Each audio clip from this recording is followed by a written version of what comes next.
Leave the premises! What are you doing here? The guard's voice cut sharply through the usual hum of the nightclub, like a blow shattering the air. In that instant, the music seemed to fade, as if sensing the tension, and several patrons at the bar turned their eyes toward the scene at the entrance. A tall black man stood in the doorway, dressed in an elegant suit. His stride was confident, his gaze calm, yet his eyes carried a shadow of weariness, as though he had already anticipated such treatment. He stepped forward, but the guard raised an arm, blocking his way. "I said leave," the guard repeated. "This is no place for people like you." A few staff members, noticing the scene, drifted closer as if drawn by an opportunity to display their loyalty. One of them, a young bartender with a sly smirk, added, "We're trying to maintain a reputation here, and he clearly isn't part of our crowd." The man didn't respond immediately. He let his gaze sweep slowly across the hall, taking in the luxurious interior, the mirrors, the flickering lights, the plush chairs in the VIP section. Everything was achingly familiar. Every detail, every element. Yet he said nothing, only raised an eyebrow, ever so slightly. "What, are you deaf?" Another guard intervened, bulkier, with a neatly trimmed beard. "We don't want trouble.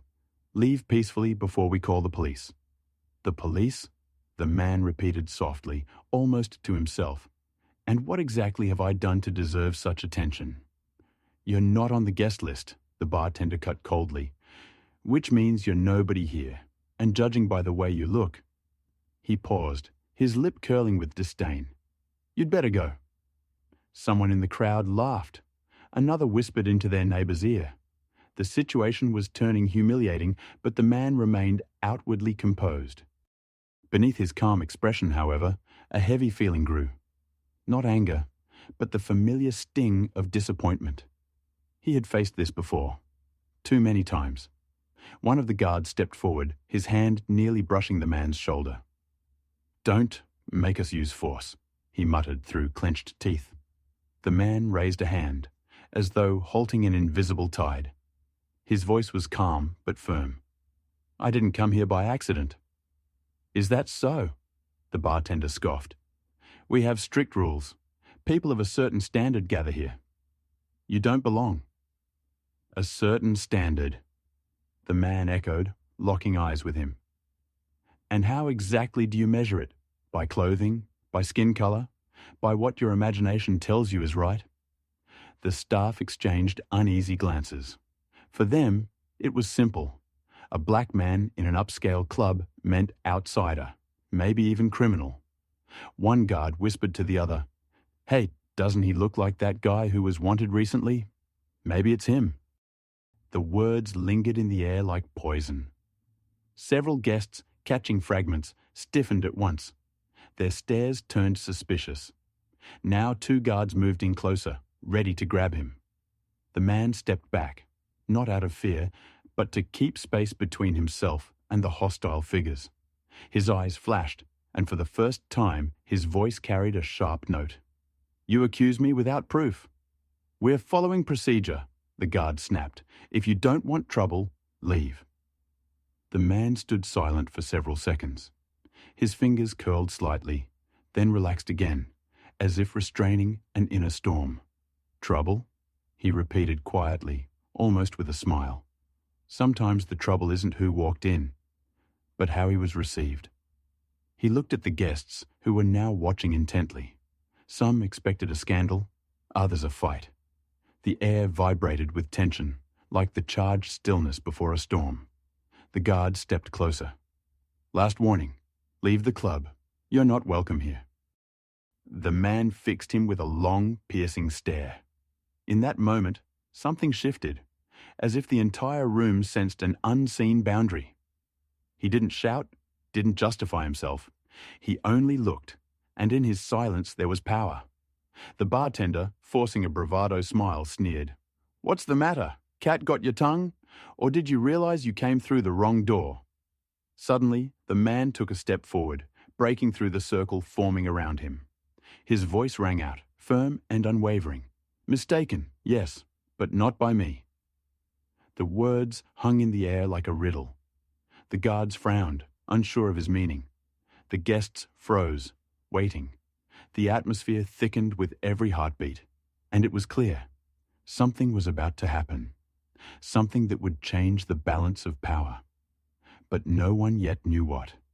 The story ends here, on the brink of conflict, with the truth still concealed, while judgment and prejudice have reached their peak. The man has not yet revealed who he really is, and his silence has become a weapon stronger than any words.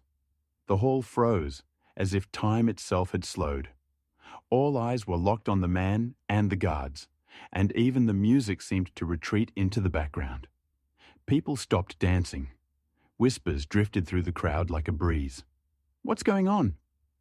Why won't they let him in? Did he do something wrong? The guards exchanged glances. One already had his hand on the radio, ready to call the police.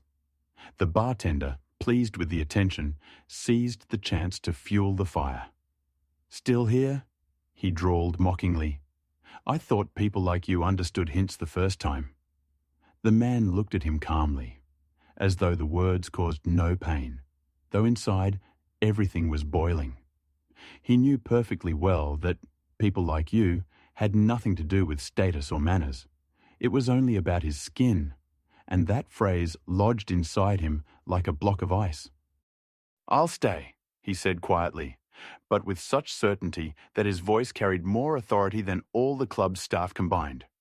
A guard lunged forward, grabbing his arm, but the man didn't resist. He allowed the iron grip to hold him, but he never lowered his gaze. Their eyes met, and the guard suddenly felt something strange in that calm. This man wasn't afraid. He was testing his patience. Let's go, the guard muttered, trying to push him toward the door, but the man stopped. With one fluid movement, he freed his arm. Not through force, but through a practiced control that revealed he was no stranger to pressure and no stranger to authority. You're rushing to expel someone you haven't even bothered to know, he said evenly. That's a mistake, and it won't only cost me, it will cost you. Is that a threat? The second guard growled, stepping closer. People like you aren't welcome here. The crowd stirred. Someone began filming with their phone. Some shouted encouragement to the guards. Throw him out! He doesn't belong here! Others fell silent, sensing that something about this was deeply wrong. The bartender smirked again. Look at him. Thinks he can talk as an equal. He doesn't even look like one of our clients. Where are his manners? Where's his money? The words rang out loud enough for everyone to hear. This was no longer a simple confrontation. It had become public humiliation. The man did not lower his head. He stepped forward, toward the bartender, toward the guards, toward their prejudice. His voice cut through the silence like thunder. When you judge by skin color, you don't reveal who I am. You reveal who you are. Those words sliced the air. Some in the crowd stopped laughing. Some shifted uncomfortably, unable to meet his eyes. But the guards only stiffened, convinced he was pushing too far. Enough talking, one barked, seizing his shoulder again. Move! The man didn't resist. He allowed them to guide him, but each step radiated confidence, as if he decided where to go. The crowd parted, and in that silence, people felt more strongly than ever. This man was not just some random guest. At the door, the guard shoved him harder than necessary. Get out, and don't come back. But the man didn't budge. He turned back to face the room, and his voice was calm, yet heavy with lived experience. How many times in my life have I heard those words? Get out, don't come back, you don't belong here. How many times was I judged for things I never did? And how many times were people like you proven wrong? The crowd stirred again. Some whispered, he's right. Others scoffed, he's just playing a part. But indifference was gone. His words had sunk deeper than many wanted to admit. The bartender frowned, but still sneered. What do you know? This is an elite establishment. You'll never be part of this world. The man met his gaze, and in his eyes burned not anger, but strength. I don't need to be part of your world. I'm here to remind you, the world doesn't belong to you alone. With that, he fell silent. The guards exchanged uneasy looks and shoved him again, but their confidence was already shaken.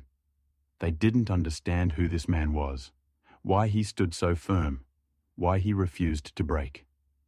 And the crowd had split.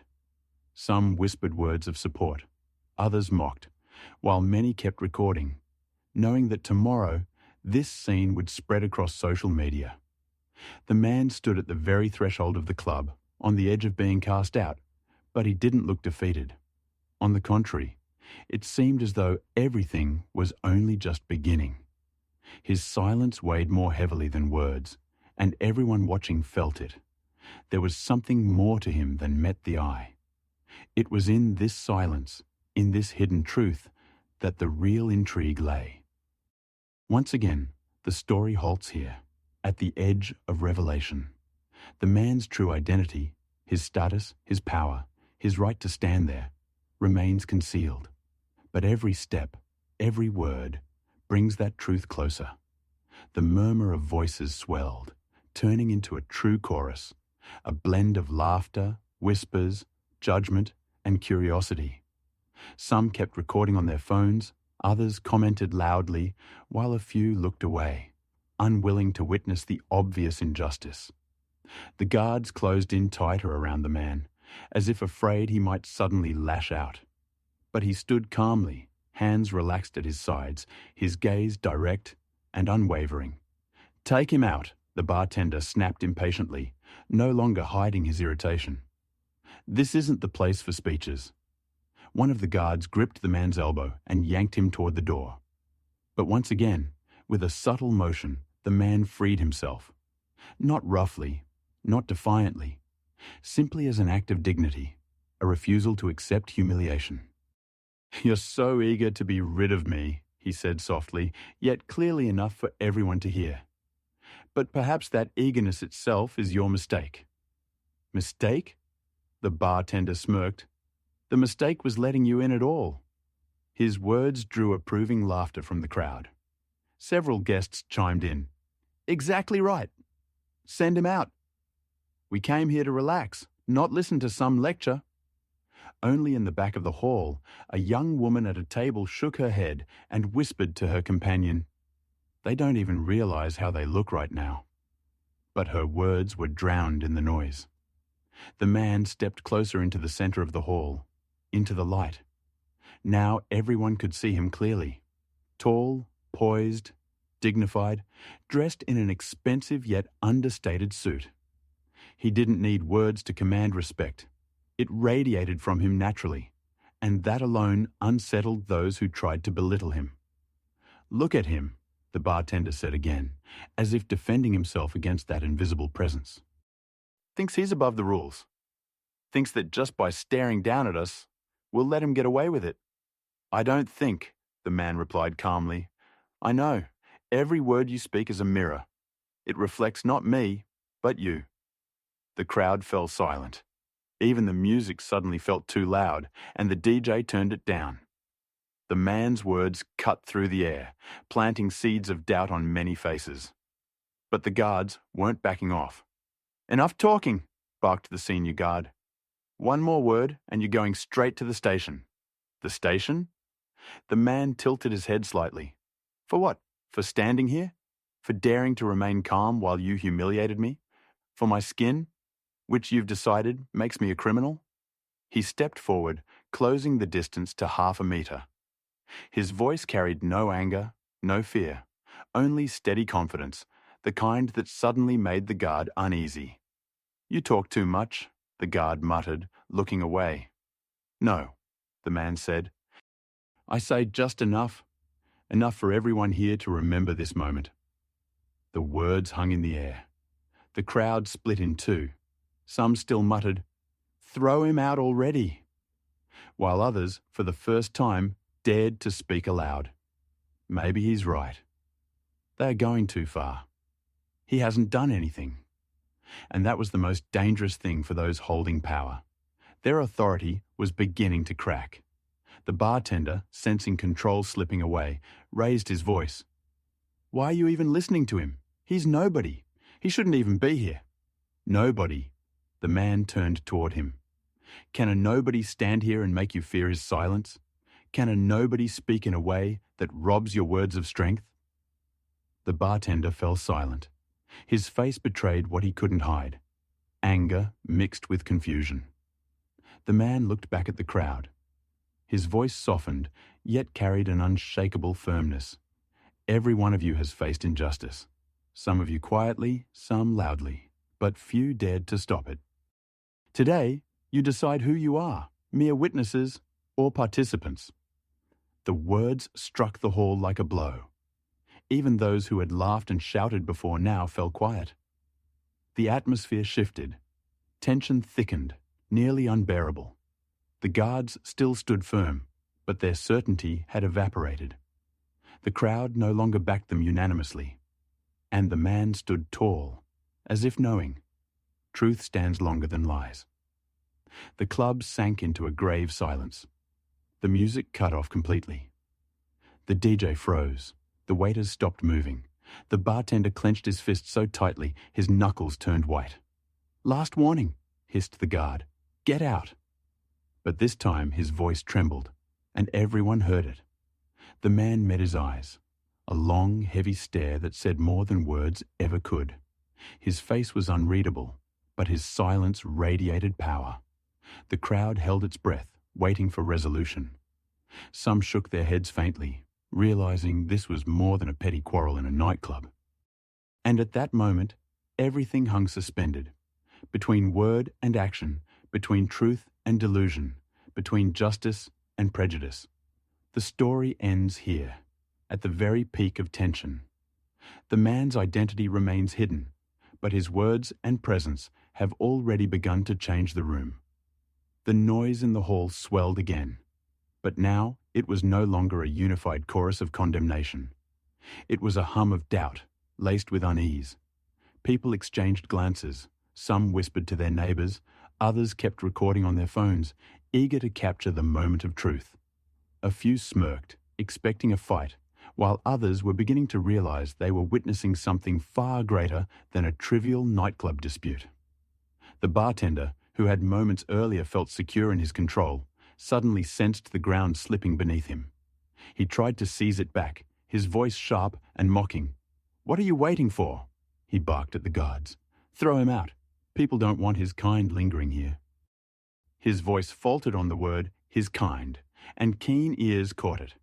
From the back of the room, a guest shouted, "What do you mean by his kind?" The bartender froze, realizing he had said aloud what should have stayed hidden. But it was too late. The crowd had heard the implication. "He's just picking on the guy. No one's seen him break a single rule. Have you noticed how calm he is?" Voices rose, and now part of the audience openly spoke in support of the man. The guards, feeling control slipping, grew harsher. The senior guard grabbed the man's arm again, but with quiet ease, the man freed himself. His eyes were still calm, and that composure unnerved them even more. "You're making a mistake," he said softly, yet his words carried across the room. "Mistake?" The bartender snapped, his voice breaking. "The mistake was letting you in at all." He stepped closer, almost chest to chest with the man, trying to overpower him with presence. But instead, standing so near to the tall, composed figure, only exposed the bartender's own pettiness and spite. "I didn't come here by accident," the man said quietly. The words lingered in the air like a riddle. People tensed, sensing a revelation just beyond reach. But again, he fell silent, leaving them in suspense. The guards, frustrated by his silence, shoved him toward the door once more. But this time, the crowd was no longer united. "Hey," a woman shouted from the back, "why are you treating him like this? He hasn't done anything." "Yeah, leave him alone," a man at another table added. For the first time, the guards felt pressure not only from the man before them, but from the very people they claimed to protect. Grinding his teeth, the senior guard turned to the crowd and barked, "This isn't your business. The club has rules." Do the rules say to humiliate people? Another voice called out. The tension grew. Every phrase the man spoke was now met with echoes of support. He wasn't shouting, wasn't defending himself. He simply spoke in a way that made people think. His composure carried more weight than their aggression. The bartender, desperate, slammed a glass onto the counter with a crash. Listen to me, not him, he shouted, his voice rising hysterically. This club is for the chosen, for those who deserve it, and he doesn't belong here. But his words rang hollow. The hysteria stripped them of authority. Guests stared at him in disbelief. Some even chuckled. And by what criteria does someone deserve it? The man asked calmly. By your personal prejudice? By whatever rules you invent in your own head? Laughter rippled through the crowd. But this time, it was directed at the bartender. His face flushed with anger and confusion, but he had no answer. Every word from the man pushed him deeper into defeat. The guards tried again to remove the man, but their movements had lost conviction. The crowd saw their hesitation, and it shattered the old balance of power. I'm here because I have the right to be here, the man declared, and none of you can take that right away. The words struck like a gong. Guests exchanged glances. Some smiled, others shook their heads, but everyone felt it. The situation was shifting. And at that exact moment, a new group entered the club. Well-dressed, confident, clearly influential. They paused at the doorway, taking in the scene. The room fell into a fresh wave of anticipation. The guards froze. The bartender faltered. The crowd held its breath. The man, however, stood still, calm, his gaze glowing with that invisible strength already beginning to dismantle the walls of prejudice. And the story breaks off here, on the edge of revelation. The man's identity remains hidden, but the tension in the club has reached such a peak that a single word or movement could overturn everything. The noise in the hall grew into a low hum, like a swarm of bees. Everyone wanted to say something. Everyone felt that the moment was turning decisive. The new group that had entered the club didn't rush forward. They stopped at the door, watching the scene unfold like spectators who had arrived at a play already in full swing. At first, the guards were relieved by their presence. Surely, with their own people here, the matter would be settled quickly. But instead of the expected approval, the new guests simply stared in silence, their eyes filled with suspicion. And that silence was worse than open condemnation. The bartender, sensing his authority slipping away, raised his voice. Ladies and gentlemen, we're trying to maintain order. We won't allow outsiders to ruin the atmosphere of this establishment. He spoke so loudly that even the DJ froze with his hand hovering over the controls. But his words, instead of restoring confidence, hung in the air hollow and pitiful. The crowd was no longer willing to accept them without question. Outsider? The man in the center repeated quietly. He paused, and silence spread through the hall. An outsider is only someone you choose to make one. You don't know who I am. You never even tried to find out. One glance at my skin was enough for you to pass judgment. He didn't shout.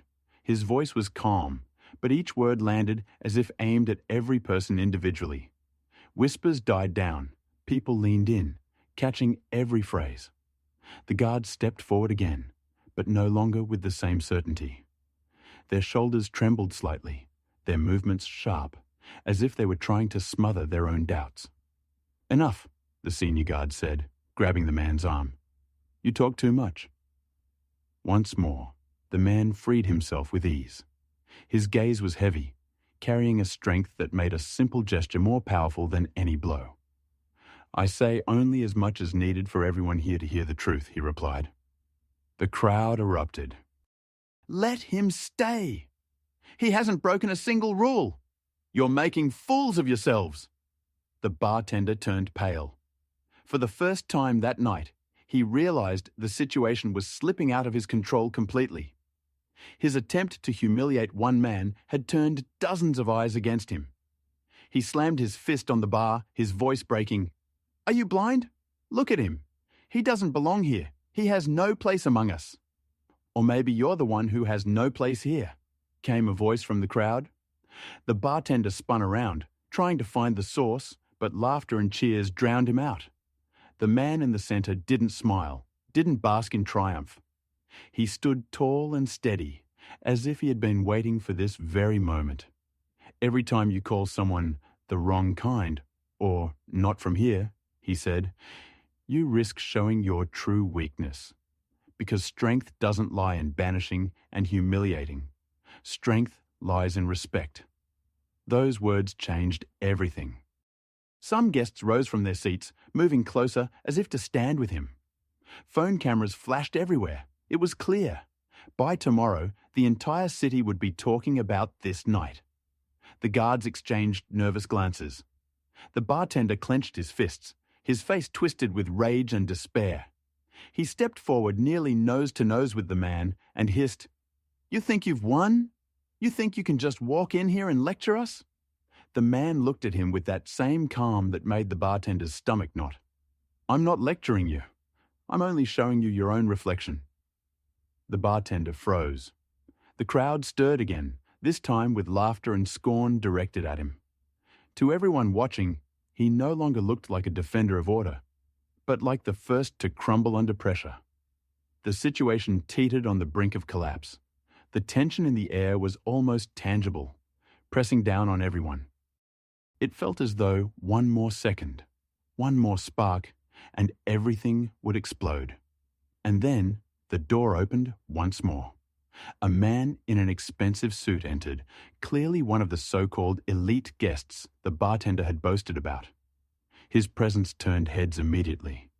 He surveyed the room, his gaze settling on the confrontation, and began walking directly toward the center, toward the tall black man surrounded by guards and hostility. The hall froze again. The stakes rose higher still. Everyone understood. What happened next would decide not only the fate of one man, but the reputation of the entire establishment. And the story breaks off here on the edge of resolution. The man's identity remains hidden, but now everyone in the club feels it. The truth is close, and it can no longer be concealed. The hall froze in anticipation as the new guest in an expensive suit appeared at the door. His confident stride and cold gaze immediately showed he was a man of influence. But before he could step further, sharp sirens pierced the night outside. A second later, the club was awash in flashing red and blue lights. "Police!" someone shouted, and a nervous murmur rippled through the crowd. The guards exchanged uneasy glances. Just moments ago, they had been ready to call the authorities themselves, but now dread crept in. Their heavy-handed actions had been far too public. Police presence could expose them in the worst way. The doors swung open, and two uniformed officers entered.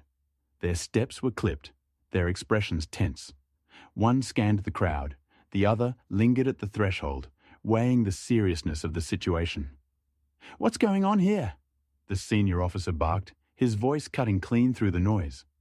The bartender sprang forward, desperate to seize control. "Officers, thank goodness you're here. This man tried to force his way into the club. He's disrupting business and provoking conflict." He rattled off the words quickly, as if racing to plant his version of events before anyone else could speak. But the man at the center made no move to defend himself. He stood calm and steady, meeting the officer's eyes with the same firm composure he had shown to the guards and the bartender. The officer looked from him to the staff. "Can someone explain specifically? What exactly did he do?" One guard began, but faltered. For the first time that night, words failed him. "He's not a guest. He doesn't have an invitation. This is a private establishment," the bartender cut in. "We have a reputation to uphold. We can't just let anyone walk in here." "Anyone?" the officer echoed, a note of doubt in his voice. "So, are you accusing him of a crime or simply of not being to your liking?" The crowd stirred. "Exactly. He hasn't done anything wrong. They're just targeting him." The bartender flushed but pressed on. "You don't understand. This man could be dangerous." "Dangerous?" The man finally addressed the officers directly, his voice steady. "Then tell me, in what way did I threaten anyone? With words? With a look? Or with the color of my skin?" The words landed like a blow. Even the officers were momentarily silent. The senior frowned, but his eyes betrayed that he understood perfectly. The guards shifted uncomfortably, like children caught in a lie. The crowd now openly sided with the man. Voices rose in his defense. Phones recorded every second. "Officers," the bartender pleaded, "just remove him and everything will be fine." "Everything will be fine," the man replied evenly, "only when this performance ends." The officer raised his hand for quiet. "Enough. We have two accounts here. On one side, the claims of staff. On the other, dozens of witnesses and a man who, as far as we can see, has broken no law. We won't act blindly." "But," the bartender began. "Enough," the officer snapped. "If you have no concrete charge, we have no right to remove this man." The crowd erupted in approval. Yet the tension lingered. Resolution had not fully come. The bartender and guards stood humiliated, but powerless to resist further. The man slowly turned, addressing both the officers and the room. "Do you see how easy it is to accuse a man without cause? One word, one biased glance, and you're ready to brand him a criminal." He paused, and silence fell heavy across the club. "Tonight it was me. Tomorrow, it could be any of you." The words echoed, carrying more weight than all the shouting that had filled the hall before. The officers exchanged looks. Their decision was clear. They would not allow themselves to be tools of prejudice. "We'll remain here for a while," the senior officer said, "to ensure the situation is under control." The bartender slumped back to the counter, his face twisted in rage and fear. The guards stared at the floor. The crowd whispered, some nodding at the man with respect, others offering faint smiles. And he still stood at the center, not revealing his true identity, yet commanding respect with his composure and resolve. At that moment, the tension reached its breaking point. Everyone knew the club would never be the same. The truth was closer than ever, and impossible to hide. The story cuts off here, on the threshold of revelation. The police remain, the audience divided, and the man's identity still shrouded in mystery, leaving everyone to wonder, who is he really? The police stood at the entrance like cold sentinels, their very presence amplifying the scale of the moment. The red and blue glow of the sirens outside spilled through the windows, mingling with the warm shimmer of chandeliers. The atmosphere was strange charged, yet frozen, like the stillness before a storm.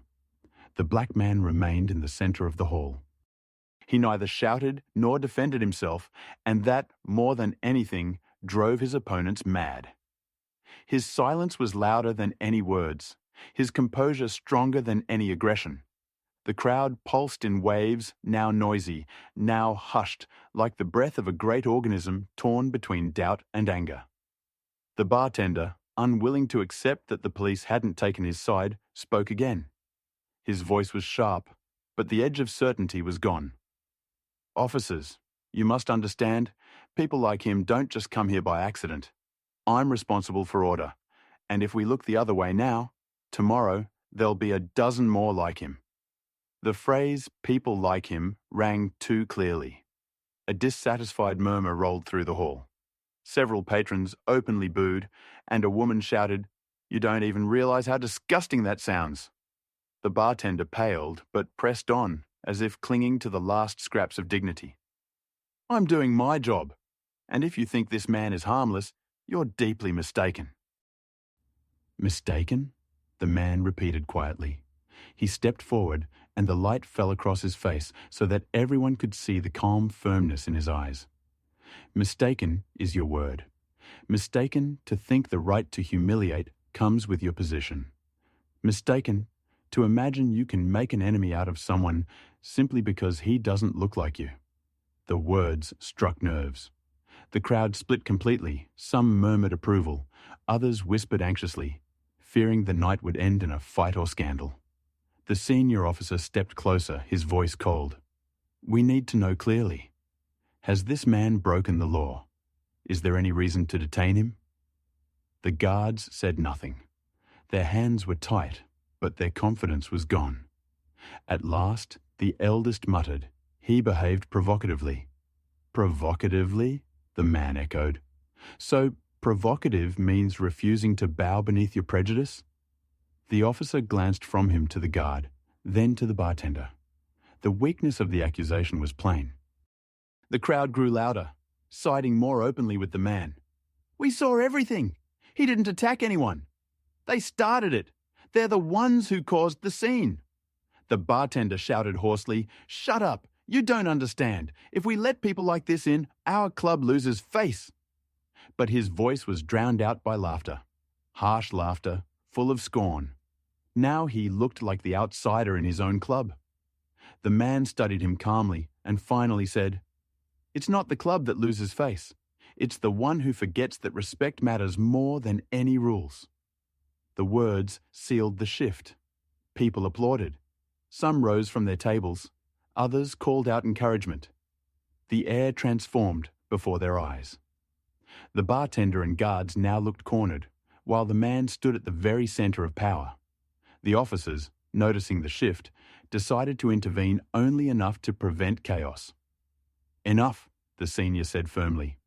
We see no grounds for detention. But if this conflict continues, we'll shut the club down for investigation. The words struck like a verdict. Guests began whispering, Close the club? Over this? How did it even start? They understood now. The fault lay not with the man, but with the staff. The bartender sank behind the counter, lips trembling, words stuck in his throat. The guards slumped, avoiding every eye police and public alike. But the man remained composed. He stepped forward, scanning the crowd, and his voice rang clear. Tonight, every one of you became a witness. You saw how quickly an accusation becomes a label. And you must remember, truth doesn't need to shout. It speaks for itself. The silence that followed was so deep, you could hear water dripping from a glass in the corner. The room hung in suspense. One more word, one more step, and the truth hidden until now would finally break free. But once again, the man withheld it, leaving the question unresolved. At that moment, the police moved toward the exit. They chose to remain outside, watching, but not interfering. For them, it was clear. This was not about law, but about prejudice. And the story breaks off here once more. The man's identity is still unrevealed, but his silence has become a symbol of strength. In the club, everyone feels it. The resolution is close, and the secret will soon turn into a truth too powerful to ignore. The club was wrapped in a tense silence, broken only by the low hum of voices in the back and the flicker of smartphone screens. People kept filming, aware that this moment would go viral, that it would spill beyond these walls and be talked about everywhere. The bar staff exchanged nervous glances.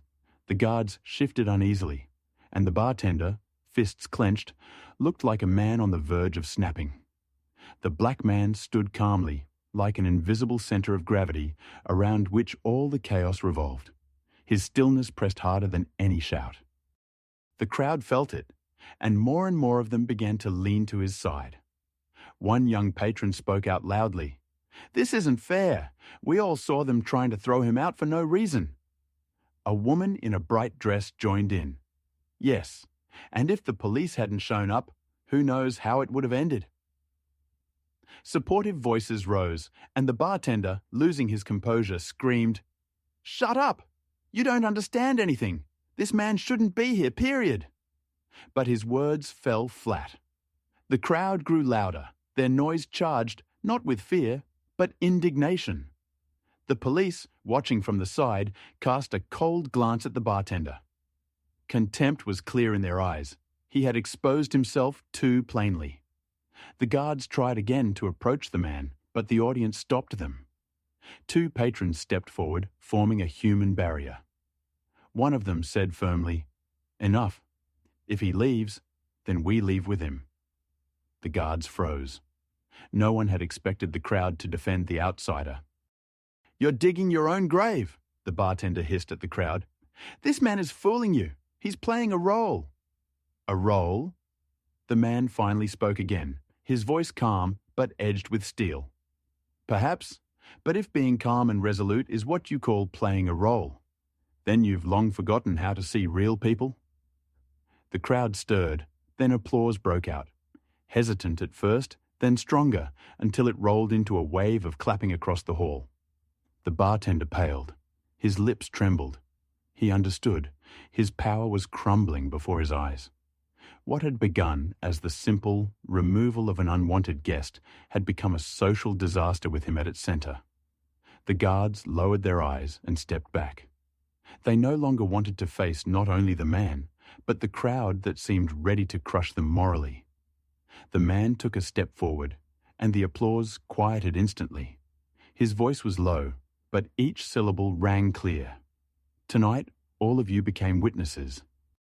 Some of how easy it is to humiliate, others of how hard it is to keep dignity. But for everyone, this is a lesson." He swept the room with his gaze. "Next time, ask yourselves, whose side do you want to be on? With those who accuse without proof, or with those who simply remain human?" The words pierced the hall. Even those who moments ago had sided with the bartender now dropped their eyes in silence. The police stepped back toward the door. The senior officer said, "We'll stay nearby. If needed, we'll return. But it looks like everything is clear now." They left, leaving the club alone with its tension. And that silence was heavier than any scandal. People exchanged looks, realizing they had become part of something that would shift their perspectives. The bartender finally snapped. He grabbed a glass and hurled it at the wall. The shattering echoed through the hall. "Enough!" he screamed. "You're all fooled! You're all idiots!" But no one listened anymore. Every eye was fixed on the man. He didn't smile. He didn't gloat. His face was serious, his gaze unshaken. That silent dignity only magnified the impression he left. The crowd felt it. The revelation was close. Any moment now, the truth about him would be laid bare. But he still held it back. He let the moment ripen. He let each person think before the final note struck. And so the story breaks off once again at the brink of climax, with the man's identity still hidden, but his presence now larger than the club itself. The club sank into a heavy silence. Even the light seemed dimmer, the air denser. People who minutes earlier had been laughing and sipping champagne now sat rigid, as if they weren't at a party, but in a courtroom. And the trial was happening right here, in the heart of the club. The bartender, pacing behind the counter, tried desperately to salvage a shred of authority. His voice came out hoarse, breaking, You don't understand.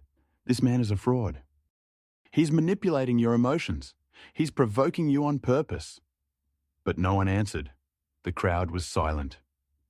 And in that silence, there was more condemnation than in any shouted words. The black man stepped forward. His stride was even, steady. He looked as though he belonged here, and that very certainty tore the bartender apart from the inside. "Provoking?" the man repeated softly. "No, I simply allowed you to reveal who you truly are." The crowd stirred. Someone clapped, others shouted, "Exactly right! That's what they deserve." The guards exchanged nervous glances. Their faces were pale, their eyes darting. One finally muttered, We were just doing our job." The man turned his gaze on him, and the guard dropped his eyes. "Your job," the man said quietly.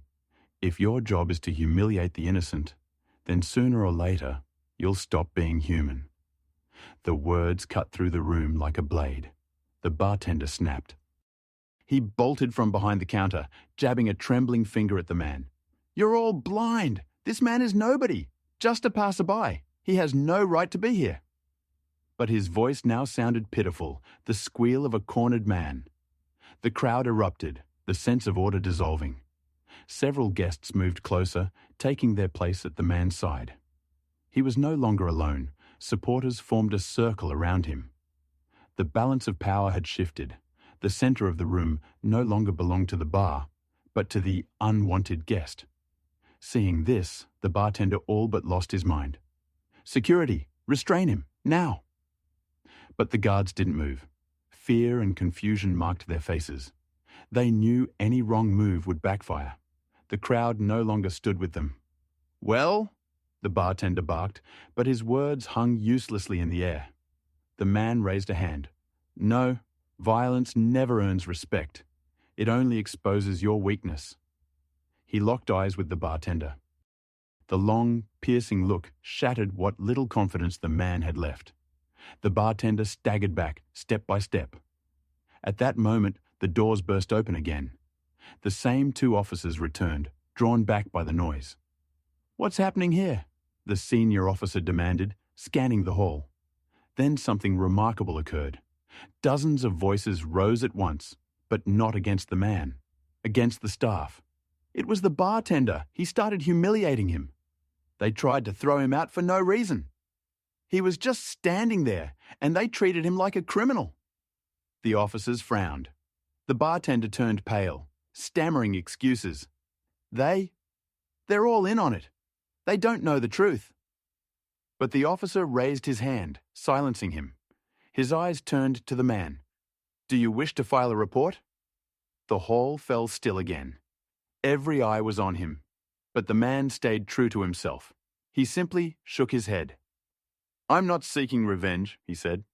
"I only wanted everyone to see." The word "see" echoed through the room, louder than any accusation. The crowd exploded into applause, open, unanimous, thunderous. The bartender lowered his head. The guards stepped aside. The police understood clearly now. This was far beyond a workplace conflict. And still, the man did not reveal who he was. His identity remained a mystery. But that mystery only made the moment more powerful. Everyone in the club was left wondering what truth lay behind his calm strength.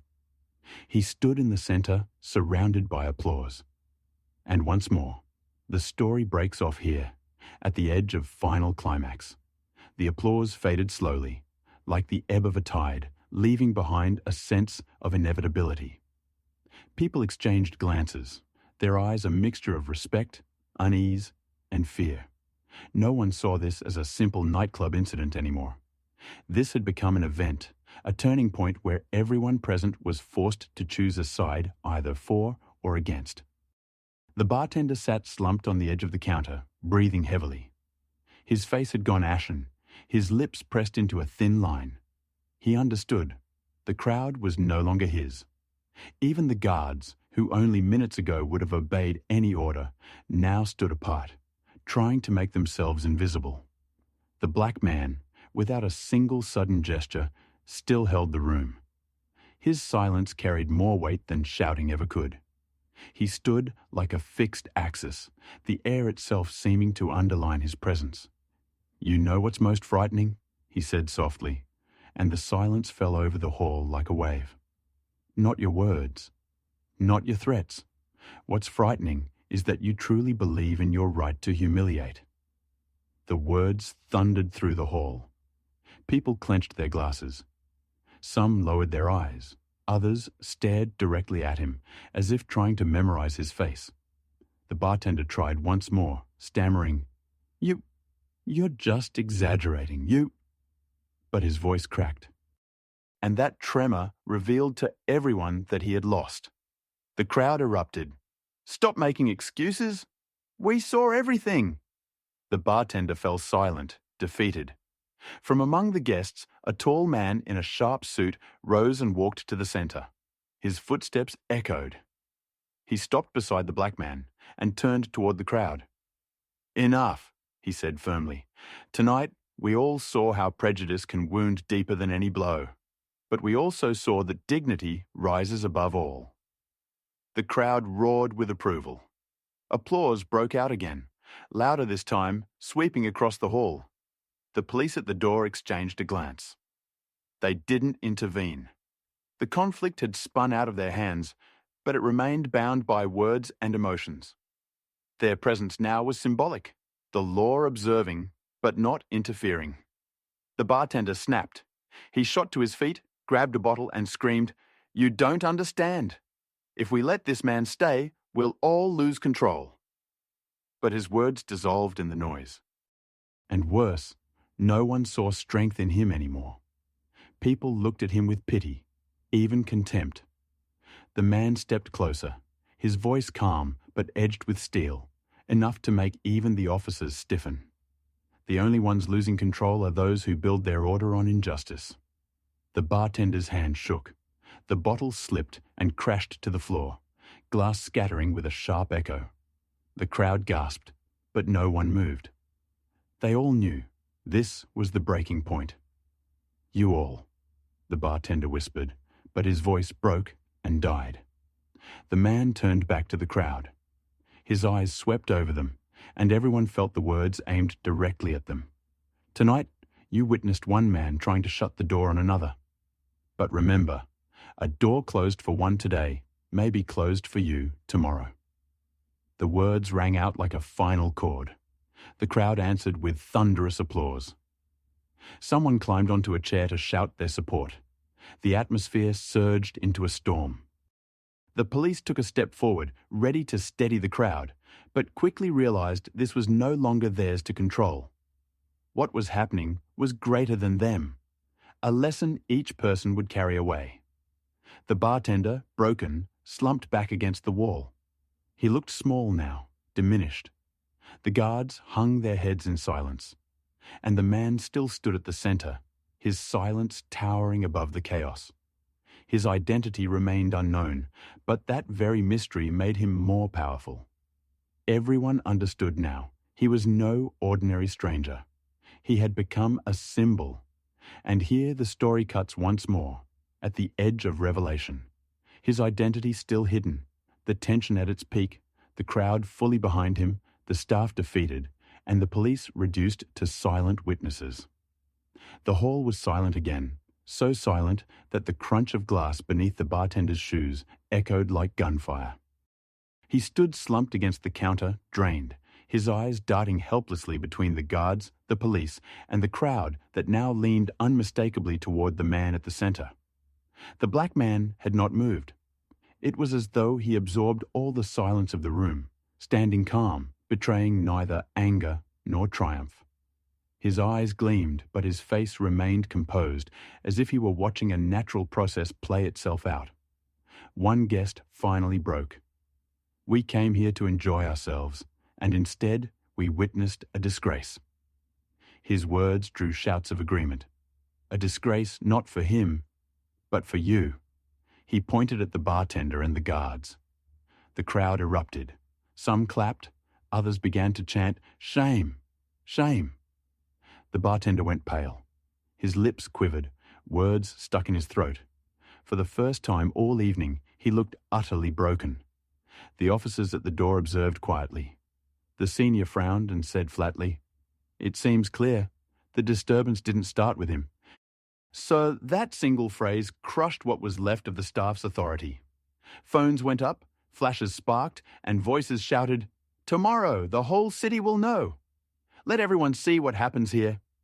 The man lifted his hand, calling for quiet, and silence fell at once. Even those who had mocked him earlier now listened, transfixed. "You all witnessed how easily one person can humiliate another," he said slowly, as if carving each word into the air. "And how quickly a crowd is ready to follow the loudest voice." He paused. "But you also saw that a crowd can change, that it can stop being a spectator and become the voice of truth." The words rang through the hall like a tolling bell. The crowd stirred again, but now the noise carried not condemnation, but conviction. People nodded, some applauded, eyes lit with something they hadn't felt before. The bartender collapsed to his knees, covering his face. His shoulders shook. The guards stood motionless, heads lowered, waiting for the night to end. One officer stepped forward. "You'd better calm yourselves," he said to the staff. "This will all be documented." The words sealed it. The event was no longer just an ugly scene in a club. It had become something larger, something that tomorrow would ripple through news, through social media, through the city itself. The man spoke again, his voice gentle but resolute. Injustice is always loud. It loves noise. It loves a crowd. But dignity has no need of shouting. It simply is. And when you see injustice, don't wait for someone else to defend what's right. Be that person yourself. The hall froze. Some lowered their heads in shame. Others gazed at him as if he had given them something unforgettable. The officers exchanged a look. The senior nodded once. There's nothing left to argue. The matter is clear. They turned toward the exit, leaving the club to its own reckoning. But the crowd still did not disperse. They waited. They wanted him to say the final word, to pull the veil away. He didn't.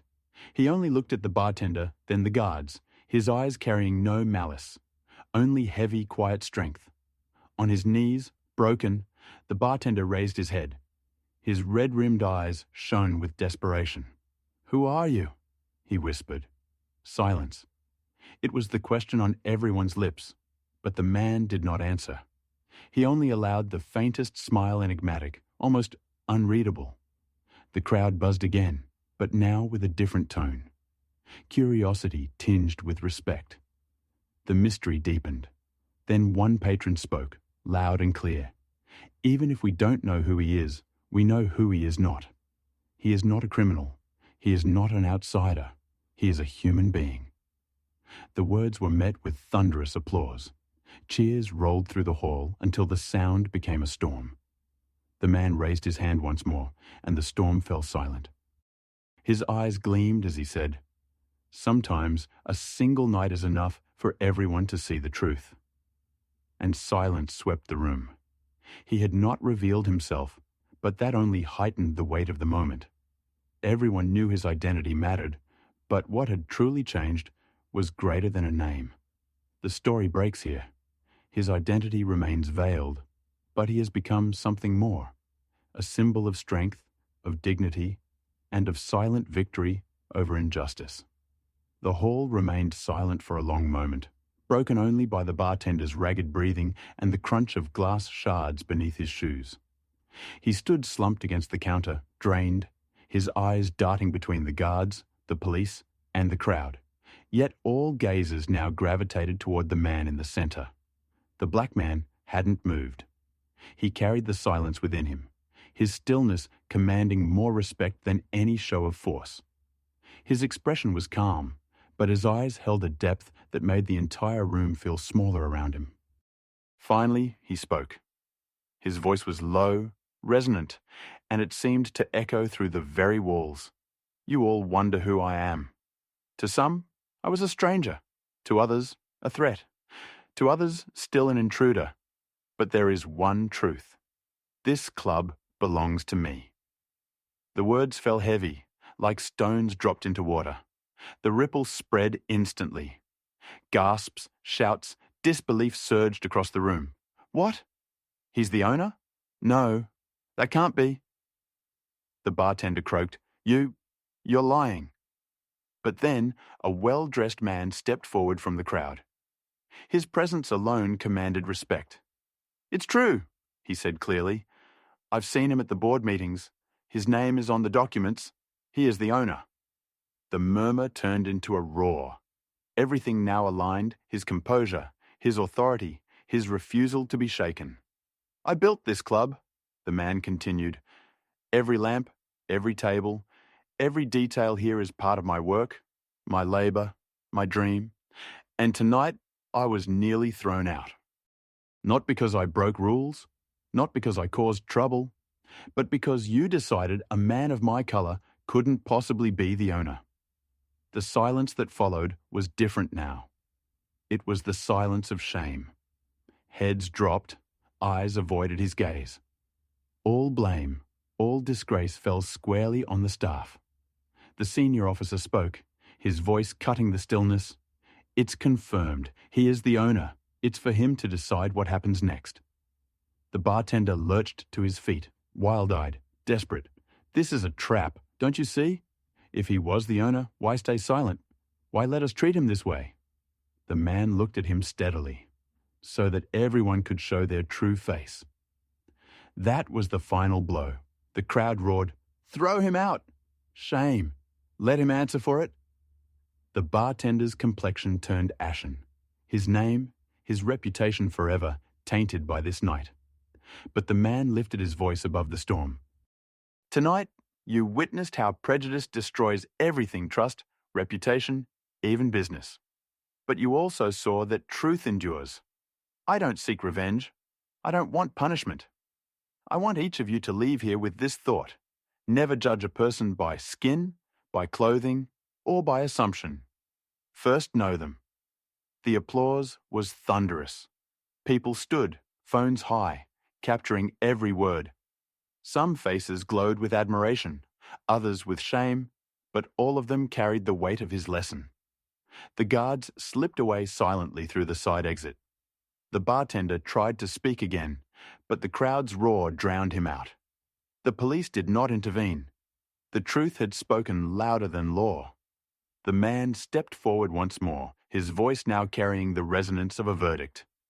"I don't want this club to be just a place of leisure. I want it to be a place where every person feels human. Tonight proved we still have work to do." Applause thundered. Chants rose, his name filling the hall.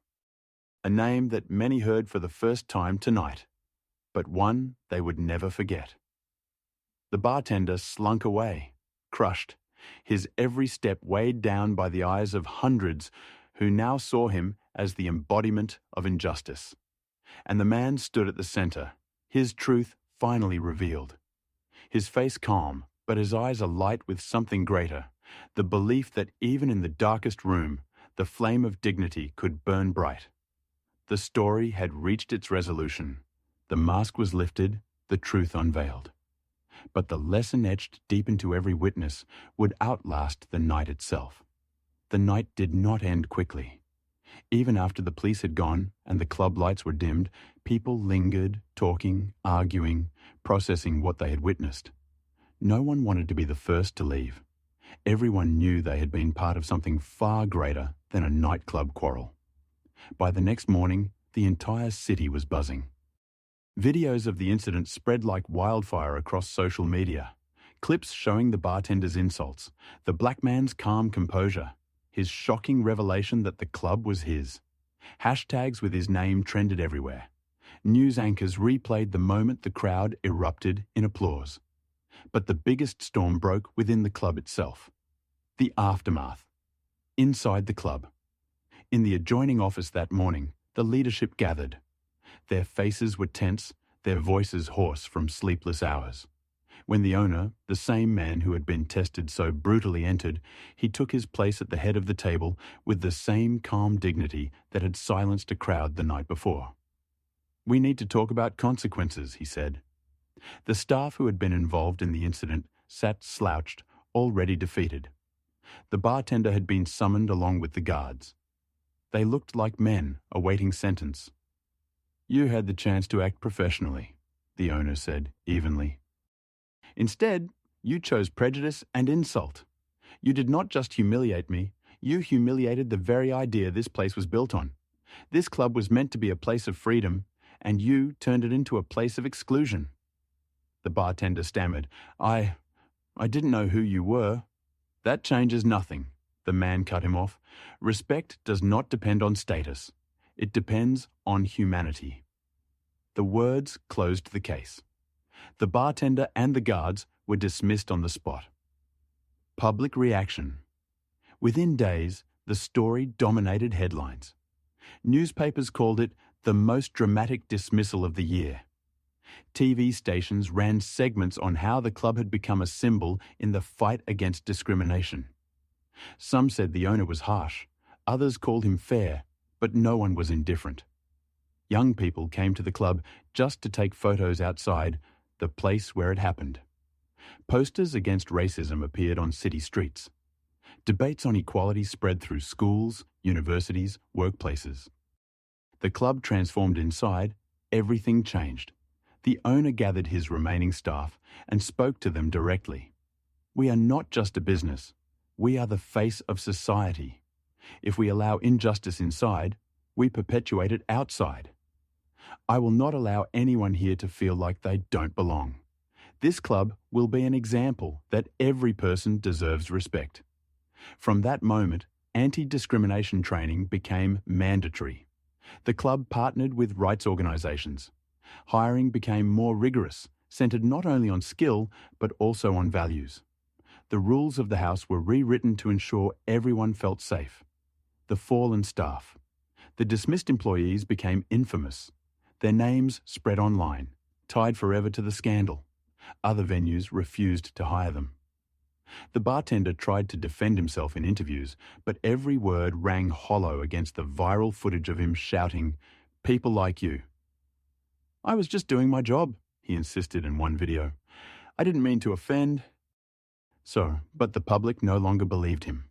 On the streets, people recognized him, whispered, pointed. He soon faded into obscurity, carrying the weight of disgrace. Society at large, the story became more than a nightclub drama. Professors used it as a case study in lectures. Teachers brought it up in classrooms. On social media, people wrote, "If even an owner can face this, the problem is deeper than we think."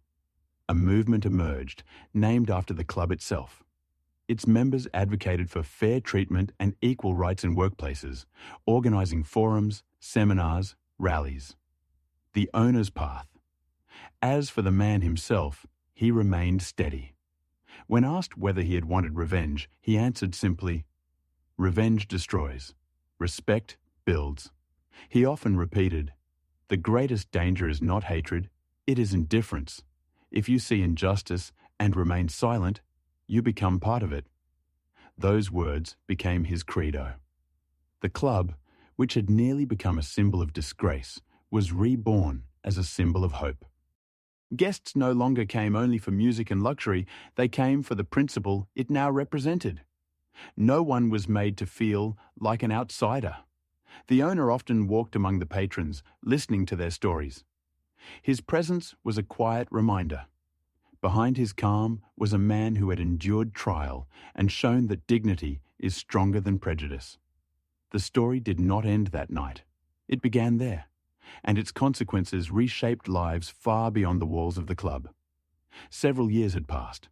The club that once became the stage of a scandal was now a legend. Its name was known even to those who had never stepped inside. It was no longer just a place of leisure. It was a symbol. A reminder that one word, one action, one night can change everything. Above its renewed facade glowed a sign. A place where everyone is equal. By evening, people stopped to take photos beneath it. To many, it was not decoration. It was a memorial to the night when prejudice collapsed into disgrace and dignity triumphed. The fates of the participants. The bartender and the guards faded from public life. For a long time, their names were discussed, but eventually they became cautionary footnotes in the story, a warning of how quickly hate and arrogance can strip away everything. In rare interviews, the bartender admitted, "It was my mistake, a lesson I'll never forget." But society had already delivered its judgment. The guests of that night often recalled what they had seen. Some admitted shame for staying silent in those first moments. Others felt proud for stepping in when it mattered. Many said it was then they realized indifference can be worse than open hostility. The owner. He never flaunted what had happened. He wrote no memoirs, gave no political speeches, though universities, journalists, even leaders invited him. His answer was always the same. "I am not a hero. I am just a man who refused to be humiliated." He remained the same calm figure he had been that night. Visitors often found him at a regular table in the club, speaking with guests, listening to their stories. They thanked him, told him how that event changed their lives. He always replied, "It's not about me, it's about you. Remember that no one has the right to strip another of respect." The legacy that night entered textbooks. Universities analysed it as an example of everyday discrimination and how to confront it. Schools showed clips of the video so children would learn early. It matters to say no to injustice. A movement formed around the club. It educated, supported those who faced prejudice, and spread its message under one slogan: no one is a stranger. The final night years. Later, the club hosted a memorial evening. Hundreds gathered inside. The music played, but everyone waited for one moment. The owner was invited to the stage. The hall erupted in applause, but he raised his hand and silence fell. His voice was steady as it had been long ago. Years ago, I was told to leave my own club, told I didn't belong, told I wasn't the right kind. But that night created what you see now. This club became more than business. It became a place where every person can feel human. He paused, looking out at a sea of faces young and old, wealthy and modest, black and white. I hold no grudge. I'm grateful, because the injustice I faced showed us all. We can be better. We must be better. The crowd erupted. People rose to their feet, clapping, some in tears. The energy was just as electric as that night years before, but this time there was no fear, only unity. Epilogue late that night. When the hall had emptied, he stepped outside. People were gathered by the entrance, taking pictures beneath the glowing sign. A place where everyone is equal. Someone whispered softly, "Thank you." He smiled and replied, "Not me, yourselves." And then he walked down the street, his figure fading into the city night. His story no longer belonged to him alone. It belonged to everyone, because the truth had been revealed. And the end of that story was the beginning of another one, where dignity proved stronger than prejudice.